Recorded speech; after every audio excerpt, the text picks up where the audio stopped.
역대상 말씀 묵상을 시작하면서 앞부분에 나오는 수많은 이름들 여러분 계속 읽어나가면서 쉽지는 않았으리라 생각을 해요. 도대체 역대상, 역대하, 소위 역대기라고 부르는 이 상하로 나뉘어져 있는 이 책은 무슨 책이길래 이렇게 많은 이름들이 등장하는 걸까라고 아마 질문하시면서 적어도 한 주를 보내시지 않았을까 생각을 합니다. 사실 역대상, 역대하는 물론 이름은 인류의 시초라고 하는 아담으로부터 시작하지만 인류 전체의 어떤 족보나 역사를 다루려고 쓴 책은 아니고요. 엄밀히 이야기하면 다윗 왕조에 대한 이야기입니다. 다윗 왕이라고 하는 사람을 이해시키기 위해서 수많은 족보의 이름들이 등장을 하는 거고요. 결국은 다윗 왕이 세워지고 다윗 왕을 시작으로 하여 다윗의 왕조가 세워지고 결국 그 왕조가 아들에서 아들로 아들에서 아들로 계속 이어져 내려가는 것.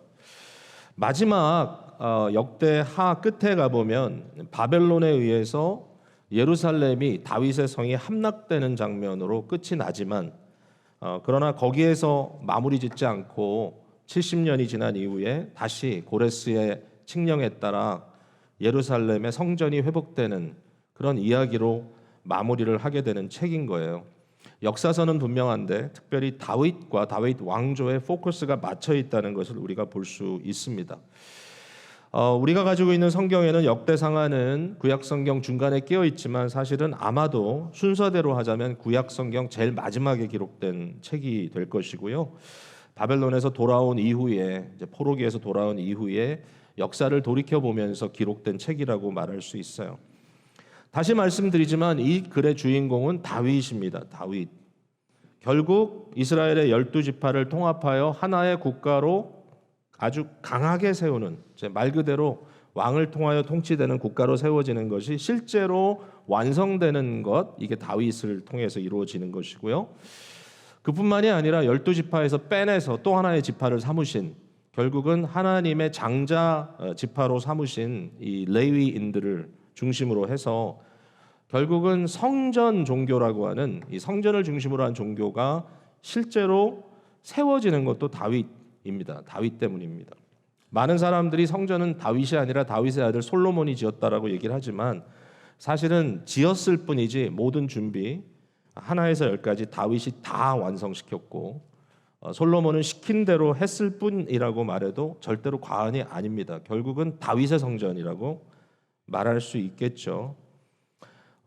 이스라엘 역사 속에 가장 빛나는 주인공인 것 같아요. 그리고 하나님께서 뜻하신 바 결국 예루살렘을 통하여 하나님의 이 나라의 모형을 이 땅에 세우시고 결국은 이스라엘의 아름다운 그 빛을 비침으로써 이 모든 열방들이 그 빛을 보고 예루살렘으로 나오도록 하는, 그러니까 열방들이 나오도록 결국은 그곳에 와서 예물을 드리고 이스라엘의 여호와 하나님 앞에 경배하도록 저들을 이끌어내는 그 일을 누가 했냐? 다윗이 했다라는 것이죠. 결국 다윗 왕은 이러한 것들을 상징하고 있다라는 것이에요.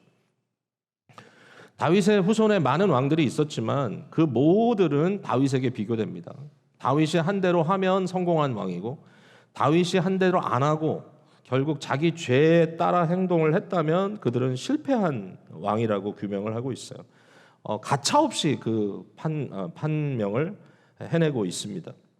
자, 오늘 본문은 이제 다윗 왕 시대를 설명하고 있는데, 자, 1절에서 4절까지는 다윗이 자기의 이 지파인 유다 지파의 왕뿐만이 아니라 이스라엘 12지파 전체의 왕으로 세워지는 그 장면을 설명하고 있고요.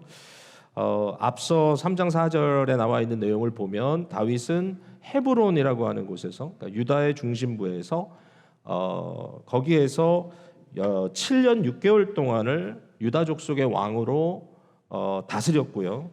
그리고 나서 오늘 본문에 나오는 이 이야기를 통해서 그가 기름 부음을 받음으로 온 이스라엘의 왕으로 33년간을 다스렸다. 결국 다 합치면 이제 40년을 넘기는데 이 모든 것들이 이렇게 진행됐다는 것을 설명하고 있습니다. 자, 5절부터 4절부터라고 해도 되겠네요. 4절부터 9절까지 결국 이 예루살렘의 스토리가 나옵니다. 그죠? 예루살렘이 여부 사람들이 점령하고 있었는데 그 원주민들을 쫓아내고 그곳에 다윗성을 세웠다. 이 다윗성 예루살렘을 시온산이라고 불렀죠. 시온산. 이 시온산 이것이 다윗의 성이 됐는데 사실 이 성을 중심부로 삼은 이유가 있죠. 결국은 이스라엘의 정치의 중심, 종교의 중심, 심지어는 경제의 중심이 되겠죠. 모든 것의 문화의 중심, 중심이 되어버린 이곳이 왜 중요한가? 구원의 역사라고 하는 측면에서 보면 바로 이 시온산은 다른 곳이 아니라 아브라함이 그의 아들 이삭을 바치려고 했던 하나님이 지정했던 그 산 모리아산이죠. 똑같은 곳입니다. 결국 그 자리에 성전이 세워지는 것이죠. 이렇게 이제 연결이 돼요. 그래서 결국은 하나님의 계획하신 모든 것들이 이처럼 이루어지고 있다라고 하는 것을 보여주고 있어요. 자, 10절 이후로부터 11장뿐만 아니라 12장 전체에 이르기까지 강조되고 있는 것은 이 다윗 주변에 모였던 용사들입니다. 용사들. 수많은 용사들이 다윗의 주변으로 모여들고 있어요. 자, 11장 9절에 이렇게 말씀 써 있죠. 만군의 여호와께서 함께 계시니 다윗이 점점 강성하여 가니라. 다윗의 강성함이 단순히 왕으로 세움받은 것 또는 예루살렘에 그의 거처로 삼고 거기에 자기의 보좌를 둔 것 이것뿐만 아니라 실제로 수많은 사람들이 다윗에게 모여들고 있었다는 거예요. 자, 한번 볼까요? 12장 22절 12장 22절을 한번 같이 읽어볼게요. 시작. 그때에 사람이 날마다 다윗에게로 돌아와서 돕고자 하매 큰 군대를 이루어 하나님의 군대와 같았더라. 굉장히 중요한 말이죠. 하나님의 군대와 같이 다윗의 군대가 많아지고 강성해졌다라는 얘기를 하고 있어요. 이 다윗의 군대를 지도했던 굉장히 여러 명의 장수들이 지금 이름이 쫙 나열되고 있는데 이 장수들을 들여다보니까 다윗의 친족도 있어요. 요압같이. 그런데 도리어 다윗을 대적했던 다윗을 죽이려고 했던 사울 왕의 지파인 베냐민 사람들도 결국 다윗 쪽으로 합류하는 모습을 볼 수가 있어요. 그런 이야기도 계속 등장을 하고 심지어는 다윗은 이스라엘의 왕임에도 불구하고 이스라엘 사람이 아닌 암몬 사람이라든지 헷 사람 같은 이방인들도 다윗에게 와서 또 그 아주 훌륭한 장수들이 다윗의 장수로 합류하는 그런 모습을 볼 수도 있습니다.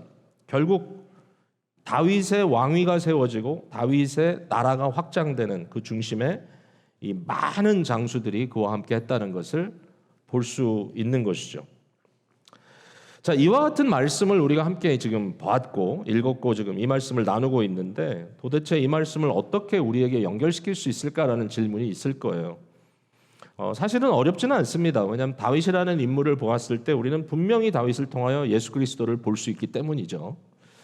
그건 뭐 거의 상식적인 일이 되지 않았습니까? 다윗을 통해서 우리가 다윗이라는 사람이 어떻게 살았는지 그걸 가지고 우리에게 교훈을 삼기보다는 사실은 다윗은 하나의 모형이고 다윗은 하나의 그림자고 결국은 다윗 왕조를 통하여 하나님께서 약속하신 것은 영원한 아들을 세우는 것이고 그 아들은 다윗의 아들이라기보다는 그리스도 예수 하나님의 아들 기름 부음 받은 메시아 그리스도시죠. 결국은 다윗은 그리스도 예수를 미리 예표하는 사람이기 때문에 결국 다윗이 구약의 메시아적 인물이라면 실제로 메시아의 그 모든 업무, 기름 부은 자의 업무를 완성시키신 분, 바로 그분이 그리스도 예수이시기 때문에 결국은 다윗은 그리스도를 향할 수밖에 없는 거죠. 다윗을 이스라엘의 구원자, 이스라엘의 목자, 이스라엘의 왕 이렇게 표현을 했다면 결국 영원한 통치자 되시는 그리스도 예수, 하나님의 아들로 하나님의 나라를 유업으로 받으신 그리스도 예수야말로 진정한 다윗이라고 말할 수 있겠죠. 그러니까 이 연결고리를 우리가 절대로 놓을 수가 없어요. 예수 그리스도는 민족 이스라엘의 왕일 뿐만 아니라 하나님의 품을 떠나 방황하는 마귀의 종이 되어서 어둠의 나라에 종살이 하던 모든 민족들 가운데 그의 택하신 백성들을 부르신 하나님 나라의 왕으로 세움을 받았다. 결국 우리의 왕이시죠. 예수 그리스도는 교회의 머리시고 온 만물 위에 가장 위대하신 뛰어난 분이시라는 것을 증거하고 있어요. 골로새서 1장 15절에서 18절. 그는 보이지 아니하는 하나님의 형상이요 모든 피조물보다 먼저 나신 이시니 만물이 그에게서 창조되되 하늘과 땅에서 보이는 것들과 보이지 않은 것들과 혹은 왕권들과 주권들이나 통치자들이나 권세들이나 만물이 다 그로 말미암고 그를 위하여 창조되었고 또한 그가 만물보다 먼저 계시고 만물이 그 안에 함께 섰느니라. 그는 몸된 교회의 머리시라. 그가 근본이시요 죽은 자들 가운데서 먼저 나신 이시니 이는 친히 만물의 으뜸이 되려 하심이요. 뭐 어떻게 더 강조해서 예수 그리스도의 왕권을 설명할 수 있겠습니까? 그렇다면 우리는 다윗의 기사를 통하여 또 그의 용사들의 모습을 보고 우리는 그리스도 예수에 속한 그리스도 예수께 부름받은 귀한 용사들, 믿음의 용사들, 오늘 교회에 두신 그리스도의 용사들의 모형을 오늘 본문 속에서 발견할 수 있을 거라는 말씀입니다.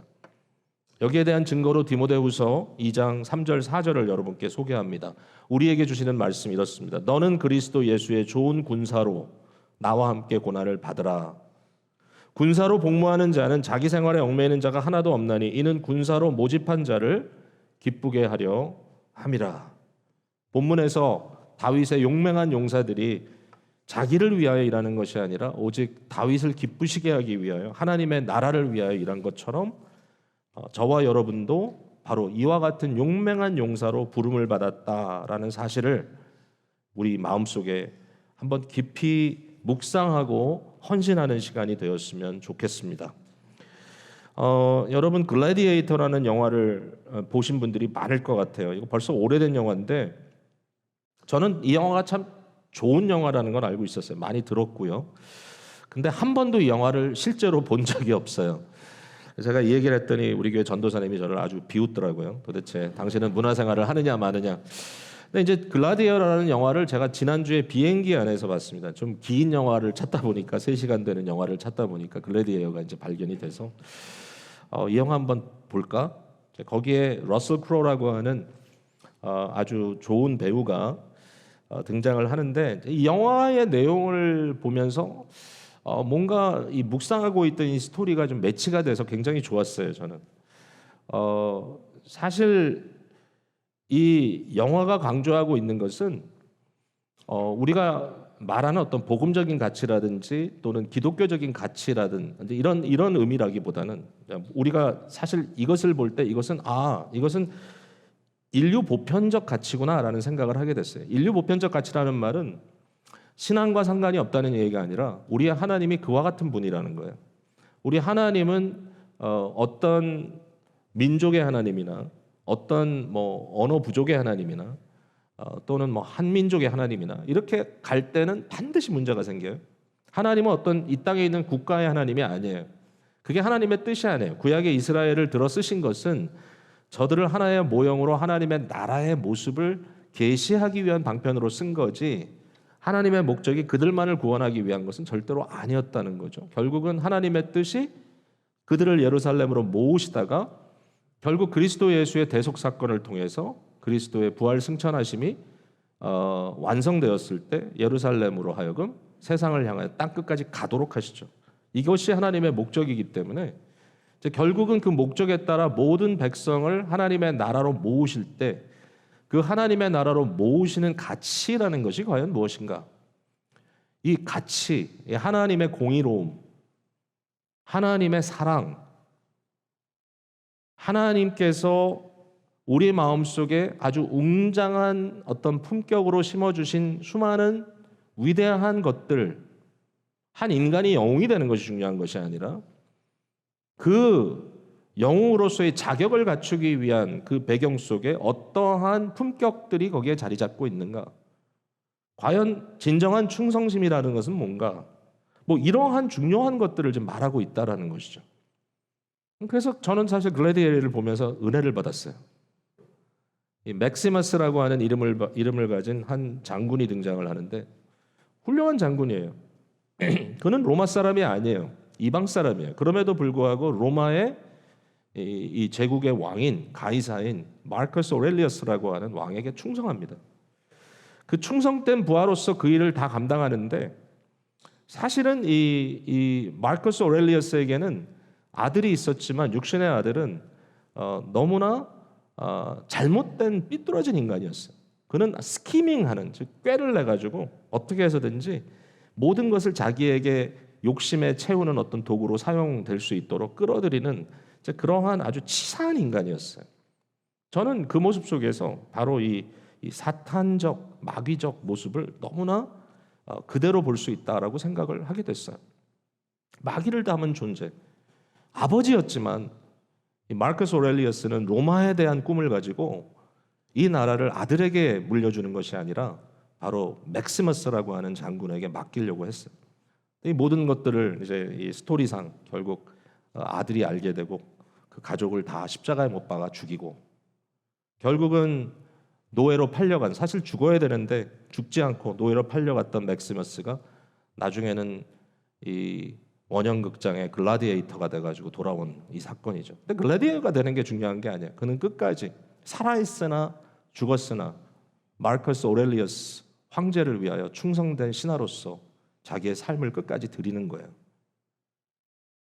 자, 굉장히 중요한 한 장면에서 이 맥시머스가 이 컬러시움에 이제 소개되어 들어가는데 제가 이걸 제대로 본 것 같아요. 제 생각에 밑에 이제 서브타이틀로 나오니까 그 순간에 맥시머스의 이름이 맥시머스 뭐 데시머스 자기 이름이 있는데 맥시머스의 이름이 자기 이름으로 등장하지 않고 거기에 바로 그 마르커스 오렐리어스의 이름인 오렐리어스의 이름을 받아요.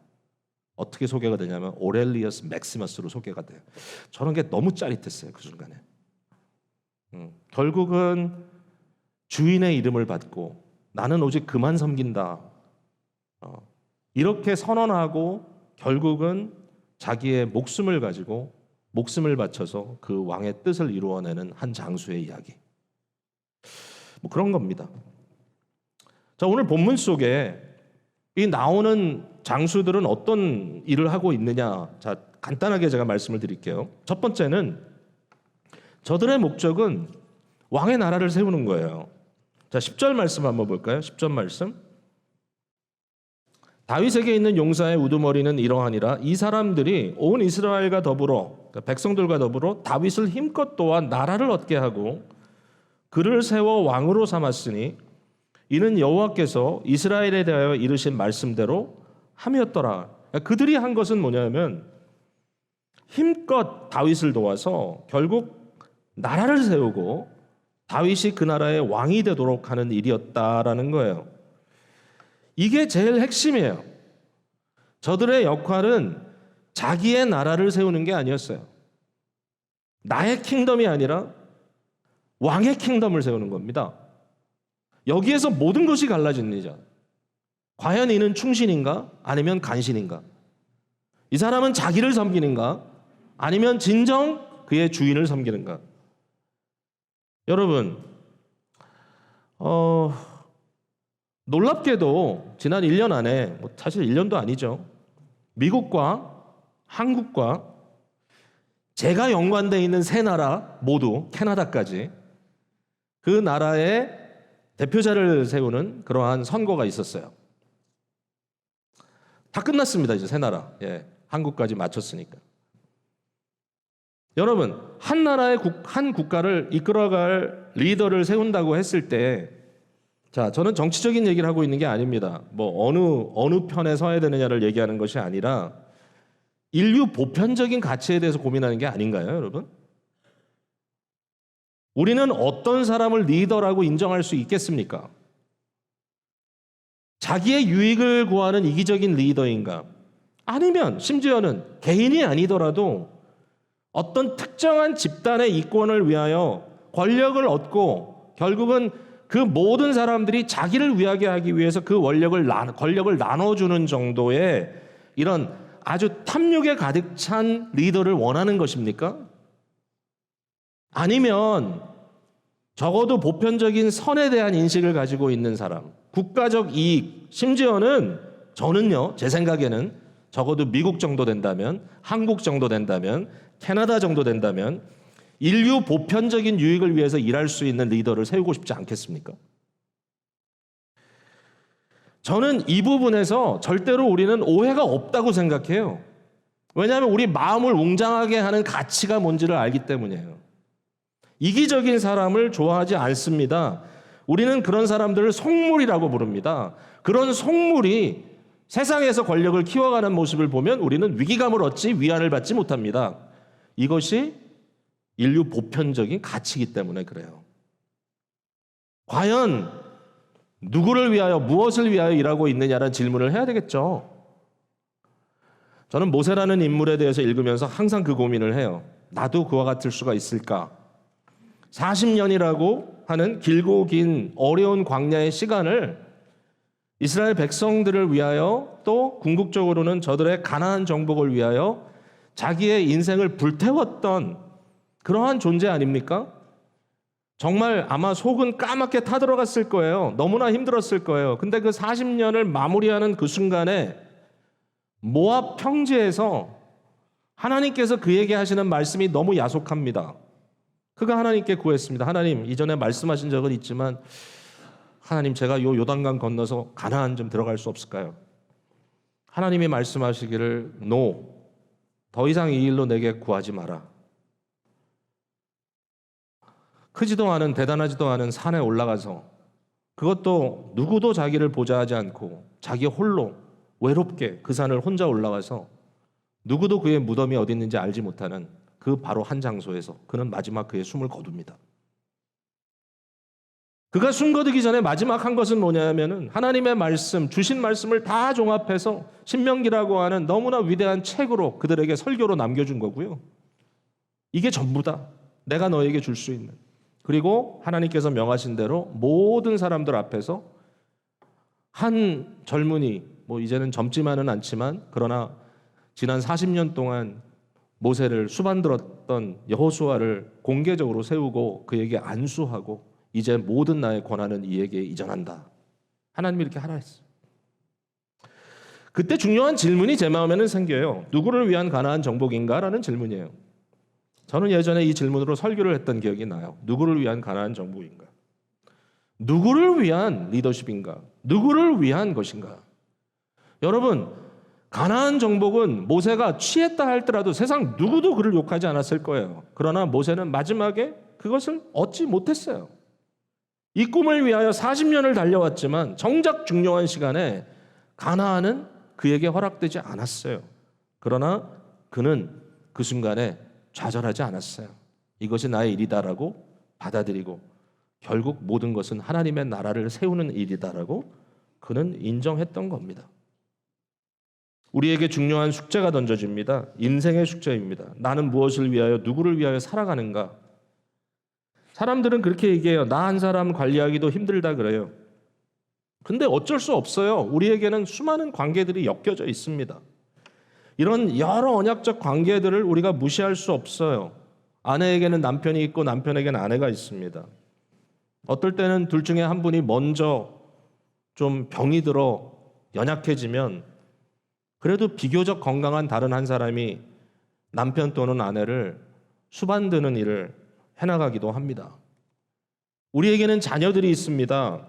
자녀들이 불편하고 힘들다고 하면 부모들은 그것 때문에 자기가 잠을 못 이루는 경우들이 한두 번이 아닙니다. 자녀들에게는 부모들이 있습니다. 힘들고 어려운 일이지만 부모들을 위하여 자기의 중요한 것들을 포기하는 자녀들의 모습이 아름답습니다. 교회는 공동체가 있고 또 저희들에게는 친구들이 있고 또 함께 일을 해온 동료들이 있어요. 내가 하고 싶지 않아도 힘을 내어 일을 해야 될 때가 있어요. 왜 그렇습니까?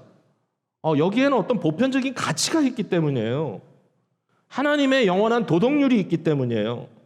만약에 모든 일에 동력이 내게 손에 쥐어질 돈, 물질, 나의 명예, 나의 성공이라면 다시 말씀드리지만 우린 그런 사람들을 속물이라고 불러요. 그런 사람들은 우리가 좋아할 수 없어요. 내가 그런 사람이 된다면 비참한 노릇이에요. 저는 절대로 그런 사람이 되고 싶지 않아요. 그렇게 남고 싶지 않습니다. 어느 한 교인이 목회자에 대해서 깊이 상처를 받고 저에게 이런 얘기를 해요. 그 사람의 목적은 처음부터 교회를 섬기는 게 아니었어요. 자기가 이익을 얻을 것, 물질에 대한 욕심 때문에 여기까지 온 것이 분명합니다라고 이야기할 때 그 말이 틀리기를 간절히 바랬지만 저는 그 마음 아파하는 교인에게 목사를 대표해서 죄송하다고 사과의 말씀을 드렸습니다. 여러분, 우리 모두 우리를 초월하는, 우리를 능가하는 그런 충성심을 받을 만한 가치가 우리에게 있지 않습니다. 오직 우리의 주인 되시는 하나님의 나라, 왕 되신 그리스도만, 결국 모든 인류를 품으신 그 하나님, 그 하나님께서 우리에게 보여주시는 하나님의 아름다운 품격을 위하여 우리의 생명을 드리는 것이 너무나 당연하다는 거죠. 저는 이것이 우리의 마음을 뜨겁게 하는 것이고 우리에게 감동을 주는 것이라고 생각합니다. 여러분 교회 여러 리더십으로 섬기시죠? 섬기기도 하고 또 어떨 때는 섬김을 받기도 하고 또 섬김을 따라갈 수도 있겠지만, 그러나 중요한 것은 우리에게는 감동이 있어야 된다는 말씀입니다. 절대로 이기적인, 자기중심적인, 자기집착적인, 교만한 사람들의 말에는 감동이 없습니다. 저들에게는 선동이 있을지 모르지만 조금만 세심한 마음을 갖고 있는, 조금만 지각이 살아있는 사람들의 눈에는 거기에는 감동이 없어요. 진정한 감동은 자기를 초월하는 오직 하나님께 속해 있는 아름다운 덕망과 가치들이 드러날 때 거기에 감동이 있는 거죠. 감동을 주는 부모, 감동을 주는 자식, 감동을 주는 선생님, 감동을 주는 리더, 목회자, 저희가 다 될 수 있기를 주님의 이름으로 축복을 드립니다. 자, 두 번째로 합쳐서 얘기를 해야 될 것 같아요. 용사들의 덕망, 용사들의 품격은 두 가지가 오늘 특별히 본문에 나오는데 용맹함과 충성심이에요. 용맹과 충성, courage, fortitude 또는 충성, loyalty라고 말할 수 있겠죠. 두 가지의 샘플이 여기 등장하는데 하나는 엘르아살이라는 사람의 행동이에요. 이스라엘을 굉장히 괴롭혔던 민족이 있죠. 블레셋이라고. 이 블레셋은 해안가에 거주하는 민족이었는데 이들은 역사가들이 하는 말을 보면 그 지역에서 이렇게 성생된 그런 민족이 아니라 아마도 저쪽 그리스 쪽에서 그 지중해를 항해해서 온 그런 민족일 거라 이렇게 얘기를 합니다. 성경에 보면 이제 나오는데요. 사실 이스라엘 백성들은 다윗 시대까지도 이 철기 시대 문화의 혜택을 받지 못하고 있어요. 결국 무슨 얘기가 하면은 이 철기를 다룰 수 있는 능력이 자기네가 없어요. 근데 블레셋 사람들에겐 그게 있어요. 블레셋 사람들은 군대가 오면 수많은 칼자루를 만들고 이 창을 만들고 해가지고 철기를 가지고 와서 싸우는데 이스라엘 사람들을 보면 칼을 들고 있는 사람들이 왕의 아들 정도밖에 안 돼요. 그러니까 게임이 안 되죠. 그러니까 다윗 왕이 가졌던 검은 여러분 아시죠? 블레셋 사람 골리앗의 검이었어요. 잘 만들어진 검. 그러니까 이게 게임이 안 되죠. 게임이 안 돼. 근데 이제 블레셋 사람들이 계속 와서 이제 약탈을 합니다. 이스라엘 사람들의 것을. 오늘 본문에 보니까 이 보리밭이 추수기가 돼가지고 보리가 가득 찼어요. 백성들이 한 시즌을 열심히 노동해가지고 이걸 다 만들어놨는데 약탈하기 위해서 블레셋 군사들이 올라온 거예요. 블레셋 사람들이 칼 들고 올라오니까 백성들이 다 도망갑니다. 두려워서. 근데 이 엘르아살이라는 한 사람이 영화에 나오는 장면 같아요. 이 보리밭 한 가운데 딱 서가지고 어느 영화에 그런 장면이 있죠. 딱 지팡이를 딱 놓고 You shall not pass. 뻥 이런 장면이 있는데 마치 그런 장면처럼 너희는 나를 통과할 수 없어. 그러면서 그 블레셋 사람들을 다 거기서 때려 잡는 거예요. 이런 이제 장면.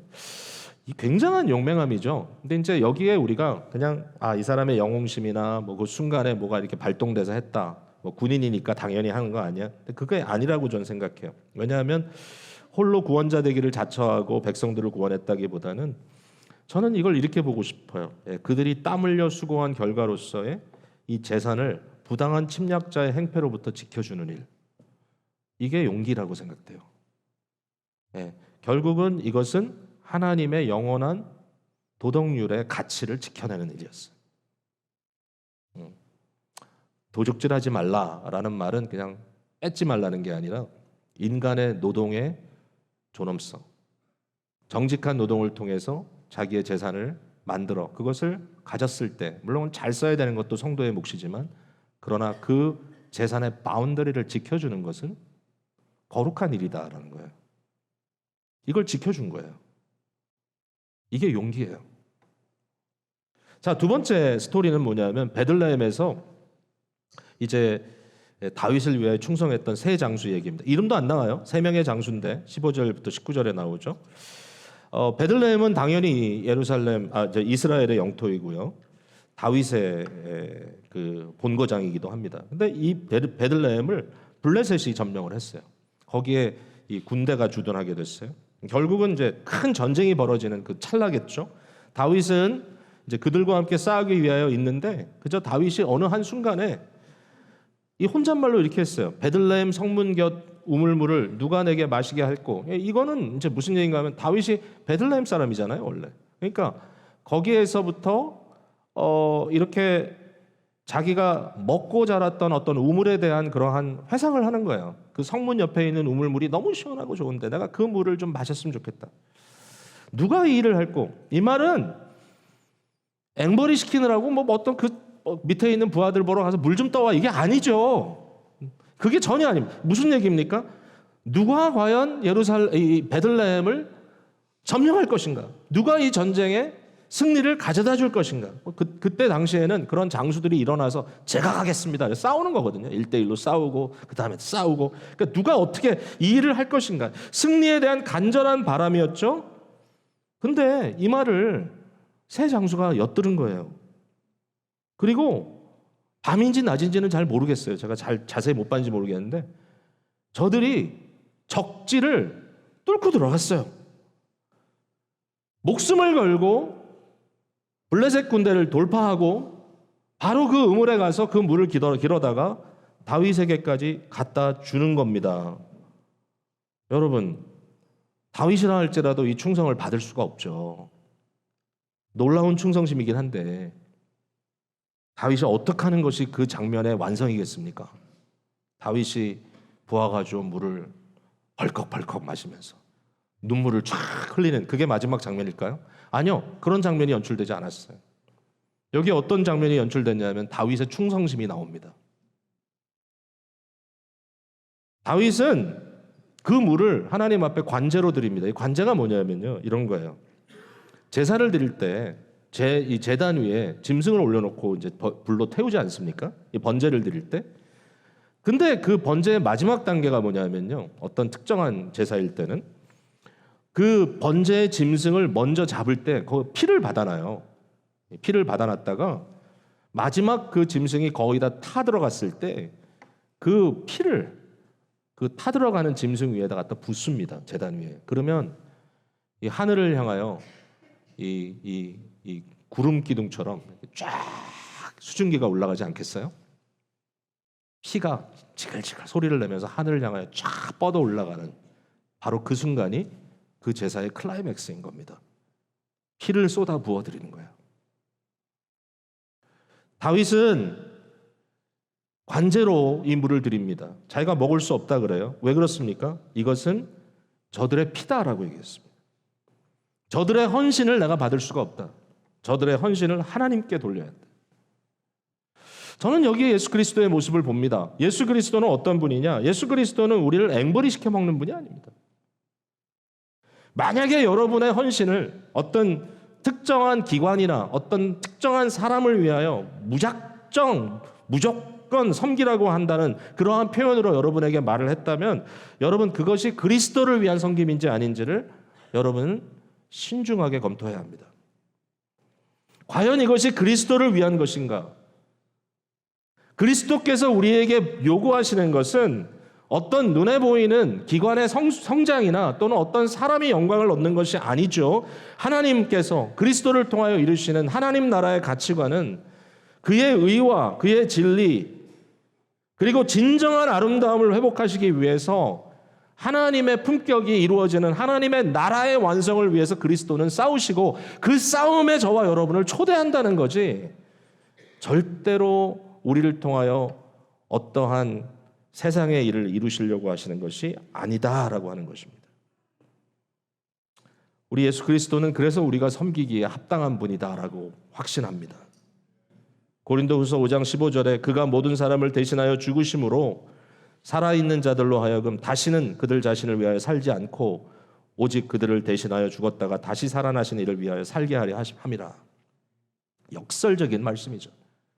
그리스도가 우리를 위하여 죽으신 것은 그리스도가 우리를 위하여 우리의 구원을 위하여 하나님 앞에 온전히 충성하신 이유는 우리로 하여금 더 이상 헛된 것을 위하여 사는 것이 아니라 하나님의 영원한 가치를 위해서 오직 왕 되신 그리스도를 위하여 살게 하려 함이다라는 얘기입니다. 우리는 그 왕의 소원을 듣습니다. 우리는 그리스도가 소망하는 그의 나라의 완성을 함께 꿈꿉니다. 그리고 그 일에 충성합니다.